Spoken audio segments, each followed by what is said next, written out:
Hi, my name is Marcus, and welcome to Servant King. This confusion program is called God, Confusion of God.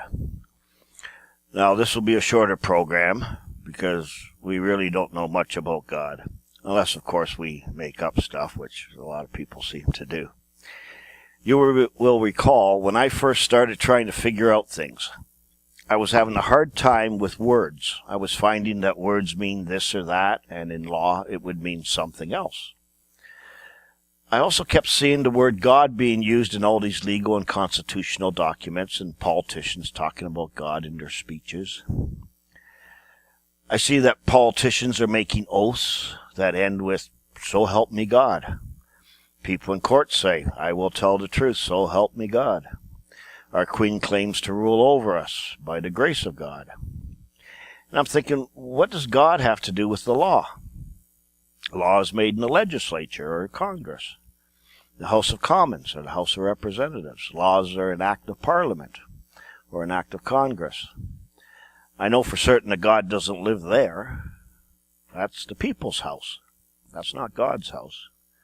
Everybody knows God lives in church. I was born into a Roman Catholic family, and I know exactly where he lives. He lives in the tabernacle. Yeah, tabernacle. The priest told me he lives in there. He showed it to me. It's about this big. There's a door on the front. There's a key. And I never got the key, so I never got to open it, so I don't know what God looks like, but he's in there. So he can't be very big. As I was having a look at the law, here are the places I found God in the law. Yes, I found God. Now, because of what I know today, I can't help but make some comments. I know I said I would give no opinions or what I believe to be true or anything like that, but when you see blatant hypocrisies, I have to make a comment here and there on it, so I hope you will indulge me in that. The Canadian Charter of Rights and Freedoms, 1982, is part of the Constitution. It says, the very first sentence says, whereas Canada is founded upon principles that recognize the supremacy of God and the rule of law. So, God is the highest in Canada. Nothing higher, supreme, most high. The Canadian Bill of Rights, written in 1960, the Parliament of Canada, affirming that the Canadian nation is founded upon principles that acknowledge the supremacy of God and the dignity and worth of the human person and the position of family in the society of free men and free institutions. Affirming also that men and institutions remain free only when freedom is founded upon respect for moral and spiritual values and the rule of law. Well, strange, don't you think? Because I read on the Justice Canada website that courts don't deal with moral laws or morality. Then, on all Canadian money coins is engraved Dei Gratia Regina, which is Latin for by the grace of God, Queen. So our Queen is Queen by the grace of God. This woman becomes a queen by the grace of God. I heard people in court say, "So help me God," or "So help you God." That's the formula at the end of a common oath as administered to a witness who testifies in chief. So God helps the chief, I guess. The divine right of kings, or divine right theory of kingship, is a political and religious doctrine of royal and political legitimacy. It asserts that a monarch is subject to no earthly authority, deriving his rule or his right to rule directly from the will of God. Now, I don't know why atheists obey the Queen of Canada when she's God's representative here on earth. Don't believe in God? Well, then don't obey the Queen. Just hypocrisy, I guess, or they're just confused. I don't know which. In the U.S., I came across a phrase that said, "One nation under God, with liberty and justice for all." That's right after they pledged allegiance to the flag. They didn't pledge allegiance to God. But they said we're under God. I also heard one night on CNN something about somebody or someplace obeying the law of God, and she said, there's a lady anchor on CNN, she says, "We don't want to descend into a theocracy. This means we don't want to go down to where God is, or even get underneath him. descend to a theocracy. I thought, that's strange. In the U.S., I saw "In God We Trust" on paper money and engraved on numerous government buildings, on the wall in many courtrooms. "In God We Trust." Strange to put "In God We Trust" on money when God says the love of money is the root of all evil. And if in God we trust, that would make us a trustee of God. Of God. When was the last time the IRS agent said, "God sent me and I'm here to examine or audit the trust"? So it can't be that God. I heard a song sung, says, "God Bless America," sung by Americans. Even the lawmakers sing that song. There's a line in there that says, "Stand beside me to guide me." Well, that's not under God. That's your buddy standing beside you. So I guess you're even with God. I heard an army motto that said, "God, country, duty." God, country, duty. I saw in the U.S. Declaration of Independence that man was created by a creator. And it said, "We hold these truths to be self-evident." That means nobody needs to explain this to you. It's self-evident. That all men are created equal. That they are endowed by the Creator with certain inalienable rights, and among these are the life, liberty, and pursuit of happiness. What happened to property? We'll take your property, now you can be happy. Pursue your happiness after we take your property. Pursuit of happiness. First time I heard that, I thought, that's stupid. Why don't you just say we have the right to life, liberty, and the right to a haircut, or the right to a funeral? I mean, pursuit of happiness? What does that mean? And that statement can't be exactly right either, because the government-approved education curriculum does not teach these self-evident truths. Yet the Constitution says they're self-evident. It should say that all men evolved equally and are endowed as the most evolved animal with certain unalienable rights. That would be correct, according to the education program. I just wanted to correct that. By Article 1 of the amendments to the Constitution of the United States, it is provided that Congress shall make no law respecting an establishment of religion or prohibiting the free exercise thereof. In the United States, therefore, everyone is allowed to worship God according to the dictates of his own conscience. So let's see what religion means. It means to rebind. It comes from the Latin ligio, which means to bind, a ligament. Means again or anew. So to rebind to something. In essence, it means to hold or bind or bond yourself to something new, to become something new or move from one state to another, to be part of something by binding to it. In other words, you have to hold it. You have to hold on to it. When you bind to something, you become part of the thing. It is the bond that holds you in place. So, religion, as defined by Webster, 19th, is strictness of fidelity in conforming to any practice as if it were an enjoined rule of conduct. Well, see, that could be anything. Anything could be your religion. So how does the word religion tie in with God? Well, it doesn't. Your local golf club can be your religion if you are a member. Religion just means you are enjoined by a rule of conduct and conform to the practices and so forth. So a religion could involve God or not involve God. Well, it depends what your religion is. Now, no matter what I say, for religious people, you'll still believe that religion is a belief in God. But it's not. You could be a member of no religion and still believe or know the truth about God. And have no religion. Do it all just by yourself. Where else did I see God in law or government? As you walk up the steps to the building, which houses the U.S. Supreme Court, you can see near the top of the building a row of world's lawgivers, and each one is facing one in the middle that is facing forward with a frontal view. It is Moses, and he is holding the Ten Commandments. This is not God, it's only Moses, but pretty close. I think Moses knew God. As you sit in the courtroom, so that's the U.S. Supreme Court, and you sit in the courtroom, there's the Ten Commandments, a display of the Ten Commandments. They're written by God, for what I understand. Every session of Congress begins with a prayer to God. by a paid preacher whose salary has been paid by the taxpayer since 1777.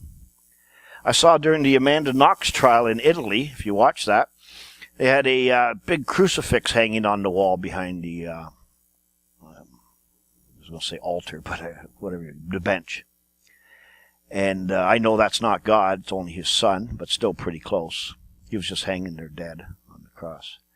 I've seen a Bible in every courtroom. That's supposed to be the Word of God. Every session of the Supreme Court begins with these words, God save the United States and this honorable court. So this concept of God is found on money, on buildings, on constitutional documents, etc. With all these references to God, it would appear that God has something to do with the law or justice or something to do with courts or the government. But I cannot find a connection between religion and God. Not based on what religion is and not based on what law is. But then you hear about the separation of church and state. People think that means separation of religion and state. But it doesn't say that. It can't be the separation of religion and state because the state decides what your religious freedoms are. And they're not absolute. So they couldn't be from God because God is the highest and it's absolute. And because the Supreme Court said that the official religion of the U.S. and Canada is secular humanism. It means worldly humans. If the USA or Canada got rid of their religion, what would they practice in court? Because this is the religion. Remember what religion is? Strict conformity to the rules of conduct, which is law. This is what they practice in court. So what does the law say about God or define God as? From various law books, I got this. God, from the Saxon God, the source of all good, the supreme being. Every man is presumed to believe in God. He who opposes a witness on the grounds of his unbelief is bound to prove it. So the law says you do not have to prove God exists, but he who opposes the existence must prove it. This is the law. So don't confuse law with other things, religion and what you would call science and or whatever. This is the law. Okay? Blasphemy against the Almighty by denying his being or providence was an offense punishable at common law by fine and imprisonment or other infamous corporal punishment. Now, the common law is an unwritten law, so that law is still in force and effect now. It's common law. God, according to the best efforts of linguists and researchers, the root of the present word God is the Sanskrit word hu, which means to call upon, invoke, implore. Sort of like when you say, oh my God, you're invoking God. So God is the invoked one, cite as an authority or resort to. God, the supernatural being, these are definitions I found, good ones. The supernatural being conceived as the perfect and omnipotent and omniscient originator and ruler of the universe, the object of worship. Worship means to obey, to show great reverence for, love. So God, the supreme being, the eternal and infinite spirit, the creator and the sovereign of the universe. God is a spirit, and they that worship him must worship him in spirit and in truth. So the book of John. God, any supernatural being worshipped as controlling some part of the world or some aspect of life, or who is the personification of a force. Don't know if I agree with all that, but there it is. So based on all the above, I'm getting a clearer concept of God. What is God? Well, it's a supreme being. That's it. That's it, God. Nothing higher. Supreme being. But to be a God, you must be a creator, a lawmaker, a judge, a sovereign. So in other words, a God must create something, make some rules for the things he created, and use those rules to govern the things he created. That is basically what God is.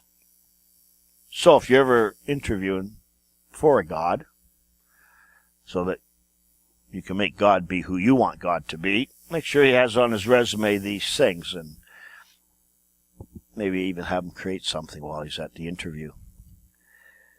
So with all this in mind now, what can we say God is? We use many words for supreme beings. It all depends on what we are referring to as its supreme being. A supreme being can be a master, a king, a chief, president, emperor, monarch, father, chairman, mayor, premier, judge, creator, lord, maker, head, crown, God. They're all supreme beings of something. We call the mayor of a city, your worship. Nobody higher in the city, supreme being. We call justices of peace, your worship. We call judges, your honor, or my lord. We call the man who wrote our Constitution our founding father. And on it goes. These are all supreme beings of something. I also learned that law comes from a sovereign, a God power. That would now make sense. So what is a sovereign? Again, from the law books, a sovereign is a supreme lord or ruler, one who possesses the highest authority without control. That's a sovereign. A chief ruler with supreme power, one possessing sovereignty. In the United States, the sovereignty resides in the body of the people. In Canada, sovereignty resides in the Queen. Sources of the law. By this expression, it is understood the authority from which the law derives its force. So in the U.S. and Canada, the power of making all laws is in the people, or their representatives, and none can have any force whatever which is derived from any other source. So there's no other source of law in those countries, or any country, I guess. So God's not in the country. He's either above it, below it, but he's not in it. He's been replaced, that's for certain. Okay, now it's becoming clear. Now I understand the separation of church and state. The God of the U.S. and the God of Canada stated in documents cannot be the God religious people think of as God. It's not possible. Under religious freedom rights, man decides if you can obey the law of God. What? You decide if someone else can obey the law of God. Well, that puts you higher than God, doesn't it? So, wow, that doesn't only make you a God, but it puts you higher than God. What a revelation. So what's my conclusion? Well, it's the only simple conclusion. So in our legal system, God can only be man himself acting as God. There is nobody here on earth but us people. That's it. Now, let's see if anybody agrees with me that studies law, who studies God and law. Well, I found someone. The Godless Constitution was written by two professors of government and history at Cornell University. Isaac Kramnik and R. Lawrence Moore have spent their careers studying religion and American life. Some quotes from their book. They didn't just spend a semester on this to get their doctorate degrees. No, they spent their whole careers on this. So these guys obviously know something. It says the preamble of the Constitution, see if I can go here. The preamble of the Constitution invokes the people of the United States. It does not invoke any sort of God. The Constitution forbids any religious test to hold office. A godless person is just as eligible as a godly one. Well, I'm not sure if these guys understand the difference between religion and God, but the original model of the United States was secular. E pluribus unum. It's on all your American coins. If you look at any American coins, it's E pluribus unum on all of them. Which means one from many, or one from many parts, or out of many, we are one. Of course, my little bit of religious training, younger days, I learned the opposite. It was out of one, we are many. So everything's just backwards, upside down, exactly opposite. These guys also had this letter, and this was interesting. It was written by John Adams to Thomas Jefferson. I think that's from the Adams family. I don't know. I heard he's one of the founding fathers. And what did he write? I don't know if you can read that or not, but I'll read it for you. It says, the United States of America have exhibited perhaps the first example of governments erected on the simple principles of nature. And if men are now sufficiently enlightened to disabuse themselves of artifice, imposture, hypocrisy, and superstition, they will consider this event as an era in their history. Although the detail of the formation of the American governments is at present little known or regarded in Europe or in America, it may hereafter become an object of curiosity. It will never be pretended that any persons employed in that service had interviews with the gods, or were in any degree under the influence of heaven, more than those that work upon ships or houses, or labor in merchandise or agriculture. It will forever be acknowledged that these governments were contrived merely by the use of reason and the senses. Wow. I thought you said in God we trust. I thought you said you were a nation under God. 13 governments of the original states, thus founded on the natural authority of the people alone, without a pretense of miracle or mystery, and which are destined to spread over the north part of the whole quarter of the globe and are a great point gained in the favor of the rights of man. What happened to the supremacy of God?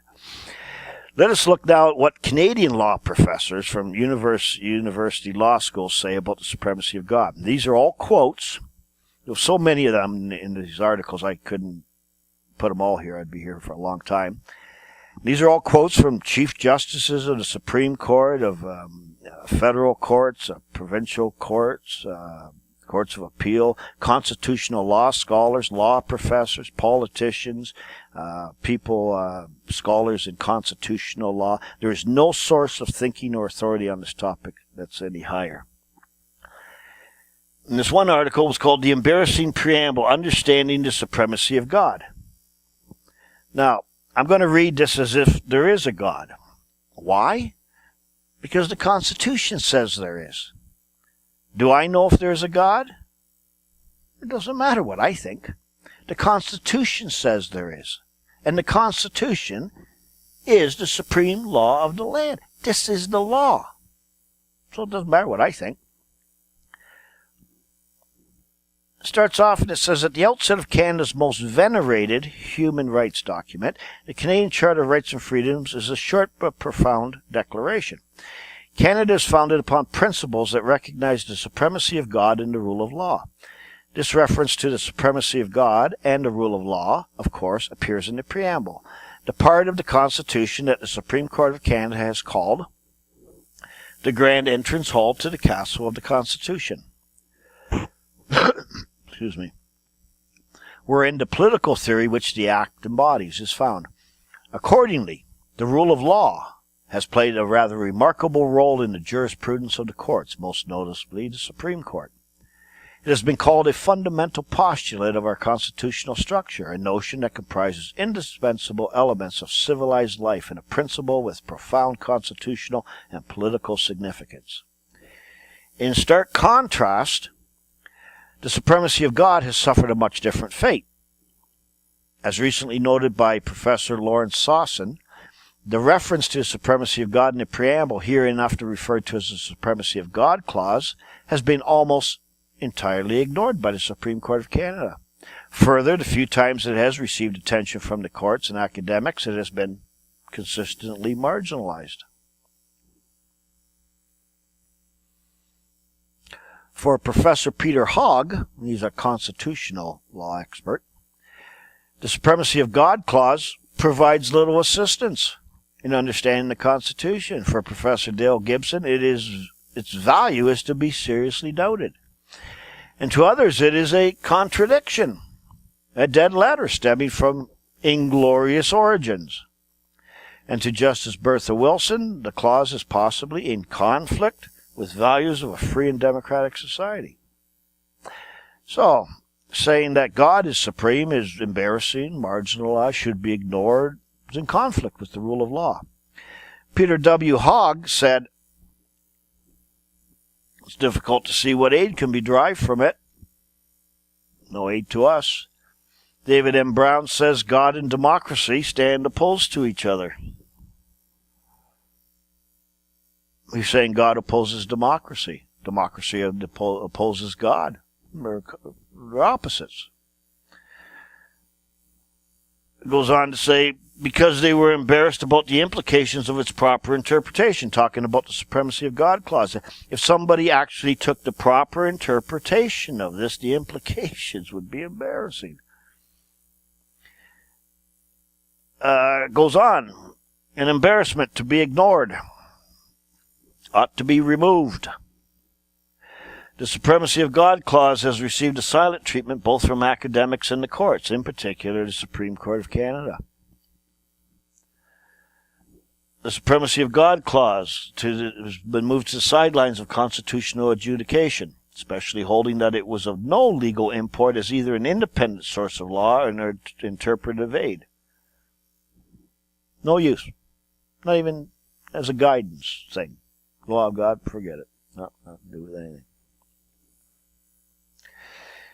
This goes on to say that it conflicted with the values of a free and democratic society. We can't do what we want and be free if we have to obey someone's law. We want to do our own law. It goes on to say Peter Hogg and Dale Gibson, who already noted, have questioned the value of the Supremacy of God clause, and you have a recipe for irrelevance. So this clause, very first clause in the constitutional part, is irrelevant. Why put it there? It doesn't make any sense, does it? I ask rhetorically this question. If the preamble creates, because of the words the rule of law, a constitutional foundation for striking down a statute, do the words supremacy of God, which precede these words, also create such a foundation? And how are we to define and apply it? That the supremacy of God could never strike down legislation. God can never strike down what you want to do. Impossible. References to religion in American law and politics, what the United States Supreme Court has called ceremonial deism. That's what your religion is. That's what the Supreme Court calls it. Justice Sandra Day O'Connor found that the reference to God in the Pledge of Allegiance did not violate the Establishment Clause of the U.S. Constitution, which prevents the state from advocating or establishing a religion, because the reference constituted a form of ceremonial deism that had, over time, lost all religious significance. Many commentators believe that such judicial treatment has rendered references to God in law and politics meaningless and irrelevant. She's telling you that your religion means nothing. How do you evangelical Christians feel about that? Nothing to do with the law. It's not only meaningless. Meaningless means nothing. If it meant nothing, that would be something. But it means less than nothing. Meaningless. Furthermore, at the level of Canada's highest court, when the Supremacy of God clause is not being denigrated, God in this context is simply out of place. These are all quotes from courts and other things. I told you God doesn't live in Canada. Thus, in the courts, scholarly halls, and the news media, the prevailing opinion is that the Supremacy of God clause is of trifling importance. God couldn't even make it into a trivial pursuit. The court invoked the foundational constitutional principle of the rule of law to prevent the chaos that would result if all the laws were immediately ruled invalid.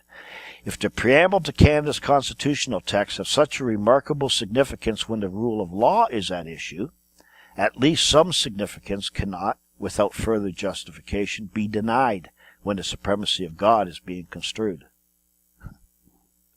Justice Addy stated that the common law has always recognized the supremacy of God. What exactly did Justice Addy mean by this? To what history was he referring? Surely there is some story underlying the Supremacy of God clause that remains untold.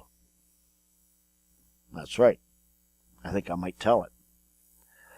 Chief Justice Lamer wrote, in other words, the constitutional preamble, including the reference to the supremacy of God, is not a source of positive law. Rather, it elucidates other sources of constitutional provisions and rights. What could these other sources of constitutional law be? This is the scholars writing this. The most important rights held by individuals are not derived from Parliament or any other lawmaking branch of the state, but rather from higher or supreme sources. This terrible story tells us that there must be some higher law, some set of rights that no government, no human authority can take away. So, if there is a higher law, it's a terrible story. that a proper understanding of the supremacy of God clause is no more denominational or even religious than modern human rights doctrine. There, now you got Canada's Supreme Court saying the same. What they're telling you is that your religion has nothing to do with God. Why? Because your religion is a person. Your religion is a creature of the state. It's not a creation of God. You believe it is, but not as a matter of law. Only a matter of belief. Nothing to do with the law. Sorry.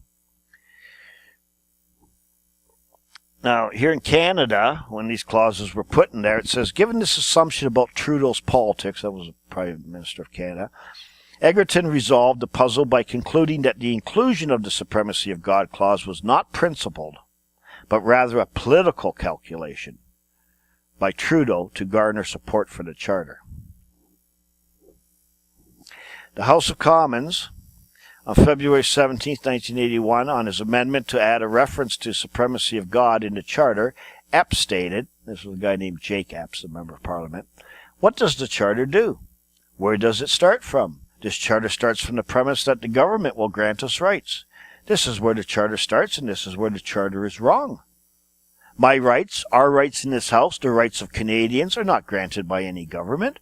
It is for that reason that we move an amendment, not only because the Right Honourable John Diefenbaker, the then leader of this party and the Prime Minister of this country, had entrenched in the Canadian Bill of Rights, but because the philosophy understanding the Charter was right. What it did say was that every human being created in the image of God has certain inalienable rights. Now, after I read that, I don't know who this Jake Epps is. So I go out on the internet, who's Jake Epps? Now, we know 99 or 90% of all the members of Parliament are lawyers and so forth. And I said, this guy can't be a lawyer. This guy that proposed this amendment, wanted it in there, couldn't be a lawyer. So I looked him up, Jake Epps. He's not a lawyer. He was born into a Mennonite family, and he was a high school teacher. And then he went into politics. No lawyer would ever want to put that in. They're trying to get rid of it now. It ought to be removed. We're embarrassed. Now, here's a couple statements just on law in general. This was written by Cicero in the Republica. There will be but one law, eternal and unchangeable, binding at all times upon all peoples. And there will be, as it were, one common master and ruler of men, namely God, who is the author of this law, its interpreter, and its sponsor. If the rights in the Charter purport to represent, in general, universal and inalienable rights derived from greater sources beyond the state, then the state cannot completely abrogate or take away those rights, no matter how pressing or substantial the state objective is. Put most simply, the state did not bestow it, so it can never take it away. So to sum this up, based on the highest authorities, God as supreme in our countries is embarrassing, has inglorious origins. God in our Constitution is a contradiction. God is the Most High is in conflict with our values of a free and democratic society. God's the top. We couldn't be doing everything we want to do, huh? Our democracy and God stand opposed to each other. The implications of God and its proper interpretation would be embarrassing. God is an embarrassment to be ignored. This was written, these are statements from courts, law scholars, constitutional experts. God ought to be removed. God as supreme has received a silent treatment from both academics and courts. We should regulate supremacy of God clause to the sideline. God is of no legal import, either an independent source of law or even an interpretive aid. God could never strike down our legislation. References to God in law and politics are meaningless, irrelevant. God's being denigrated by the highest court. God is of trifling importance. Wow. Why is it in the Constitution then? To satisfy this one member of Parliament? No, it's always been in there. Not only in it, but the first sentence. Why is God in pretty well the Constitution of all countries? If it's not in the written Constitution, it's in the verbal Constitution. It's very clear God is irrelevant. No need for it, or is there? No, I'm just a simple man. But I can tell you that if the preamble said, Canada was founded upon the principle that recognizes the supremacy of man as a supreme being and the rule of law, there would be no embarrassment, no conflicts, no one would oppose it, wouldn't be marginalized, wouldn't be ignored, wouldn't be irrelevant, and wouldn't be getting these comments from law experts or courts anymore. The statement would make perfect sense in its meaning and application or use by the courts. Ask any lawyer if any court will take judicial notice of the laws of God, like thou shalt not kill or thou shalt not steal. The answer will be no. Next time you claim some freedom of religion or free religious exercise, remember it's only to practice some ceremonial deism based on your religion, not law. A court cannot rule on any law of God, only the law within its jurisdiction. It has nothing to do with God. I think by the time you go through all these Unraveled programs, my Unraveled programs, all religious people are going to be a little upset, maybe angry, but you should feel deceived, tricked, and fooled. But don't get mad at your pastors, priests, and ministers. They don't know this either. I don't think they do. They're the same as you. We have to go to something much higher than this to find out who's behind all this. Now, if you think these contradictions cannot be explained just here in Canada, I only use Canada as an example. This deliberate deception is worldwide and has a very good reason. You guessed it.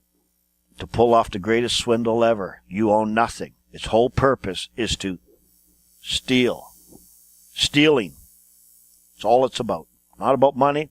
It's about stealing property. And some of you will still not believe it, but who cares what you believe? Only the ones who care what you believe are those that want to deceive you and take advantage of you. And you are letting it happen. I am now at the point in my quest where I'm starting to believe what the experts in law are saying, that the Word of God is the highest and final authority on law. But courts can only deal in the law of Canada, not the law of God. But why then is there a Bible in every courtroom?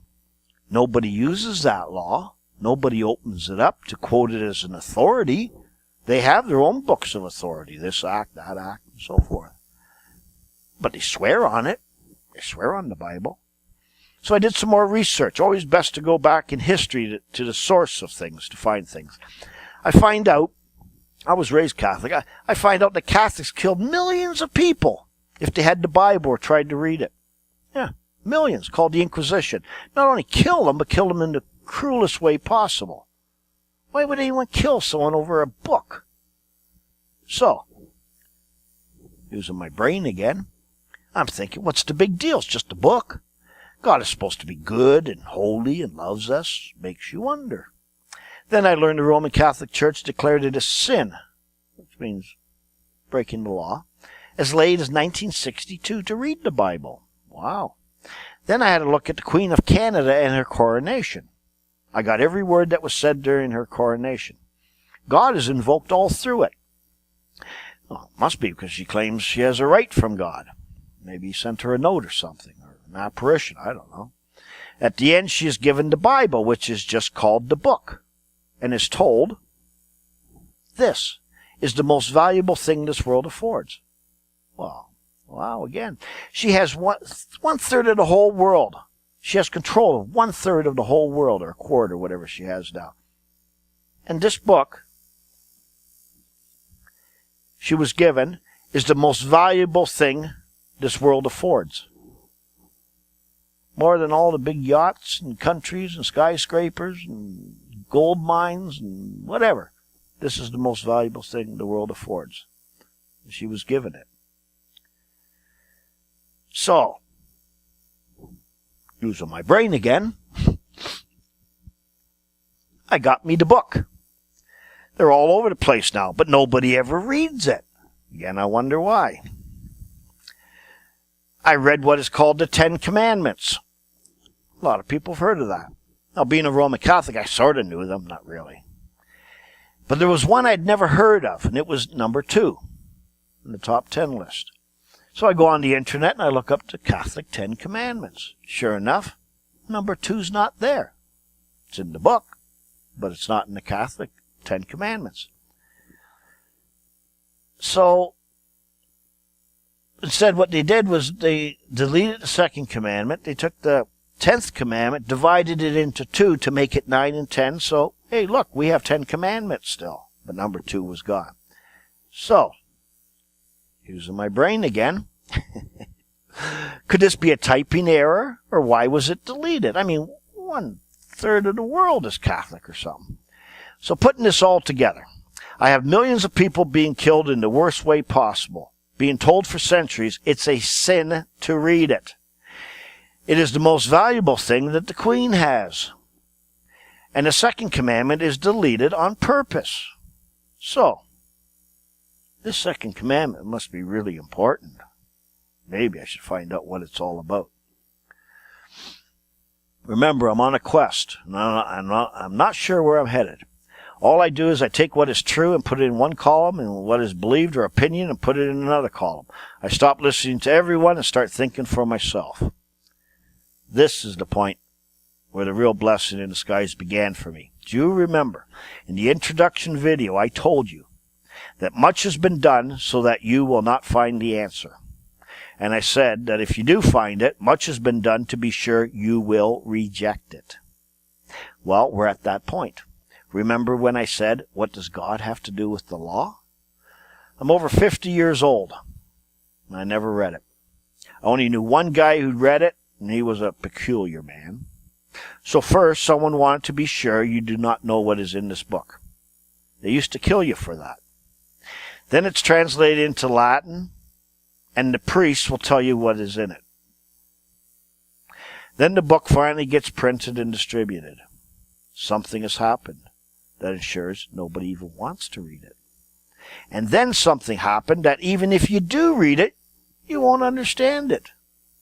Evidenced by 500 different religions read the same story, the same book. It's like I write a story and I read it to 450 people. And then I say to them, okay, would you please tell me about the story, what I just told you? And they all tell me something different. What's going on there? Something strange is going on there. So using my brain again, I read the book on law. It's just called the book on law. As I'm reading through the book, I start seeing things that are completely contrary to what I believed was in there from my limited religious experience. I mean, I didn't know hardly anything that was in there. Then I started finding things that are contrary to our laws and legal system. Ooh. So I read the whole book, start to finish, twice. Many of the things I thought was stupid or wrong in our legal system, the book on law agreed with me. I actually got some confirmation from a guy who claims to know everything. Wow, I finally find someone who agrees with me, but most importantly, he confirmed for me the truth of what I was finding and thinking. It turns out I'm not nuts after all. As I started carefully studying the law, I realized that our whole system of jurisprudence is a complete counterfeit from top to bottom. It also took me some time to understand the effects of this, and believe me, they're not good. This whole thing about, oh, you're supposed to obey the law of the country or the state, and unless it conflicts with the law of God, and then and that's what the court's bullshit. It's a lie. That's what our law says. It's not what his law says. So, when you stop believing everything you think you know, look at all the evidence and proof hiding around you, your education will begin. Is it possible that the book is the real Constitution, and any law that is unconstitutional has no force or effect? Just something to think about. Go back and learn what religion is. Even the Supreme Court declared that God cannot have anything to do with religion. Your religion is a creature of the state, a person. Otherwise, your right to freedom of religion or free religious exercise would trump the rule of law. Wake up. You've been deceived. Then I thought to myself, it's just a book. Then I thought to myself, what has been done to me subliminally that I would never read it? And nobody does. The same one you're probably having, the same reaction. Today, if you quote God as an authority on anything, it is contrary to public policy, right? Because it stands opposed to a free and democratic society. It is called hate speech. Many people claim to quote something about God, and the reporters or whatever attack them. Why don't I just turn and say, it's not my opinion. Take it up with God. It has nothing to do with me. Then, when I actually found out that it is this book that is used to swindle us, wow, what a discovery. If you think the swindler is a genius, he is not. He only read about it and he's put it into action. Where did he read about it? In the written Constitution, the book. The swindler, the fraudster, the deceiver uses this authority to swindle you because there is none higher. And you too can use it and the authority in here to reclaim your birthright. The deceiver uses the law to keep you ensnared in captivity. No man is more enslaved or ensnared than a man who thinks he is free. Remember, your birthright is your greatest possession. The knowledge to reclaiming it is in this book. Now let me tell you about life. You won't believe this. The life protected in your Constitution is not your life. Your state cannot give you life. You gave the state life. Your right to life, liberty, and pursuit of happiness, or here in Canada, security of the person, your right to life is not life. It's a kind of life, but it's not a living life. Let me read this to you. This comes from Black's Law Dictionary. The word life. It says, that state of animals, humans, and plants or of an organized being in which natural functions and motions are performed or in which organs are capable of performing their functions. That's life. That's real life. Human life begins at conception. Really? But the stage of pregnancy of a woman determines the conditions under which she may be entitled to an abortion free of state interference. Roe versus Wade and all the other things. Then it says life, in quotations. Protected by the federal Constitution includes all personal rights and their enjoyment of the faculties, acquiring useful knowledge, the right to marry, establish a home, and bring up children, freedom of worship, conscience, contract of occupation. Now, that all sounds good, right? The life that's protected is the state-created life. Life that came from the state. Not your real life. Show you. Turn to natural life in Black's Law Dictionary. Natural life, the period of a person's existence, considered as continuing until terminated by physical dissolution or death occurring in the course of nature. That's life. That life is used in contradistinction to that juristic and artificial conception of life as an aggregate of legal rights or the possession of a legal personality, which could be terminated by civil death. That is the extinction of personality which resulted from being attainted of treason or felony. This is the life your Constitution protects. You are giving your life to something that's not life. It is a juristic and artificial conception of life as an aggregate of legal rights or the possession of a legal personality. That's the only life your state, your country can guarantee you the right to life. The right to life, period. Not your real life.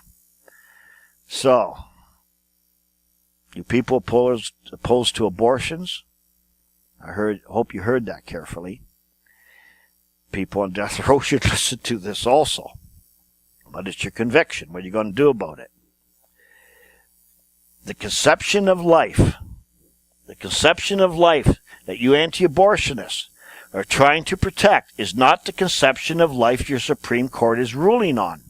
It's not possible. It's not within their jurisdiction. You have been deceived. You are confused. Your whole legal system is a forgery and counterfeit from top to bottom. Your being, your voice, your face, your life, your money, everything, counterfeit top to bottom. It's all fraud. But you're the fraudster. You've been deceived into committing the fraud. Nobody forced it on you. You're deceived basically by the masters of confusion. They run our societies. Remember, there's a subtlety to all this. It's hard to grasp.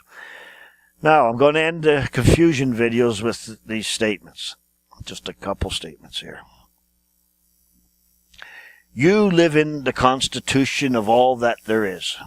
This is the constitution of all that there is.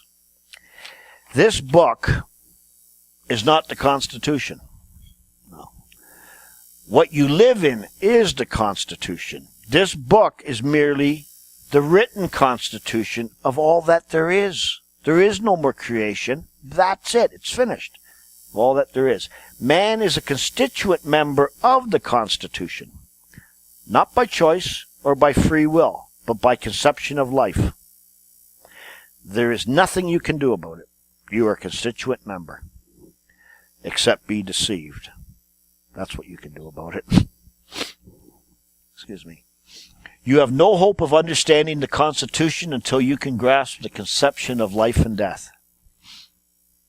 Life is a mystery. Even I can't explain it. But the conception of life and death is something that is within your grasp. Life can never die. It is impossible. Why? Because it exists. Life is life. Life can only leave or depart from a thing that holds life. Then the thing is dead. The thing has no life. The Constitution that you believe you are a member of has no life. It is dead. The constituent members are persons, and the human person is as airy as the fairy ones. That's a very old statement. It is just make-believe and a conception you hold. It is your thinking, your speaking, and your acting that appears to give life to the dead, and you do not even know you are doing it. That is the end of the confusion programs. I hope you will join me in the unraveling programs. It could change your life. Till then, my name is Marcus.